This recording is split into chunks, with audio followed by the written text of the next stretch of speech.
আজি গাইজ মোৰ লগত এটা ডাঙৰ এটা ঘটনা হৈ গ'ল। চ' আপোনালোকে নিশ্চয় দেখা পাইছে মই আহি গৈছোঁ জংঘলৰ মাজত। তো এই জংঘলৰ মাজত মই কিহৰ কাৰণে আহিছোঁ, প্ৰতিদিন দৰে আজিও আহি গ'লোঁ। মই ৰাতিপুৱা আহি পেলাই লগাই ল'লোঁ মই ষ্টেণ্ডত।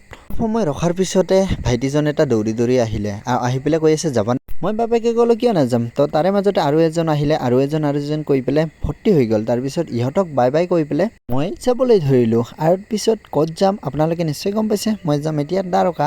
চ' এনেকৈ দ্বাৰকা ইহঁতক নমাই দি পেলাই আকৌ আহাতে পালোঁ এটা দিদিক। তো সিহঁতক উঠাই ল'লোঁ। তাৰ মাজতে আমাৰ ওচৰৰে জেঠী আৰু বাই সিহঁত বোলে যায়। তো আপোনালোকে তাহাঁত দুটাক দেখা পাইছে। চ' এনেকৈ সিহঁতক লৈ যোৱাৰ পিছত মই গ'লোঁ খাতাৰনাক জগাত। তো আপোনালোকে দেখা পাইছে এয়া হ'ল চাৰিওফালে জংঘল।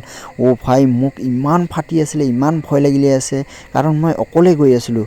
তো তাৰে পিছত লগ পালোঁ এই দুজনী, মানে দুজন আৰু দুজনী যিয়ে হওক আৰু। চ' আজিলৈ ইমানেই, বাই বাই, এটা নেক্সট ব্লগত লগ পাইছোঁ।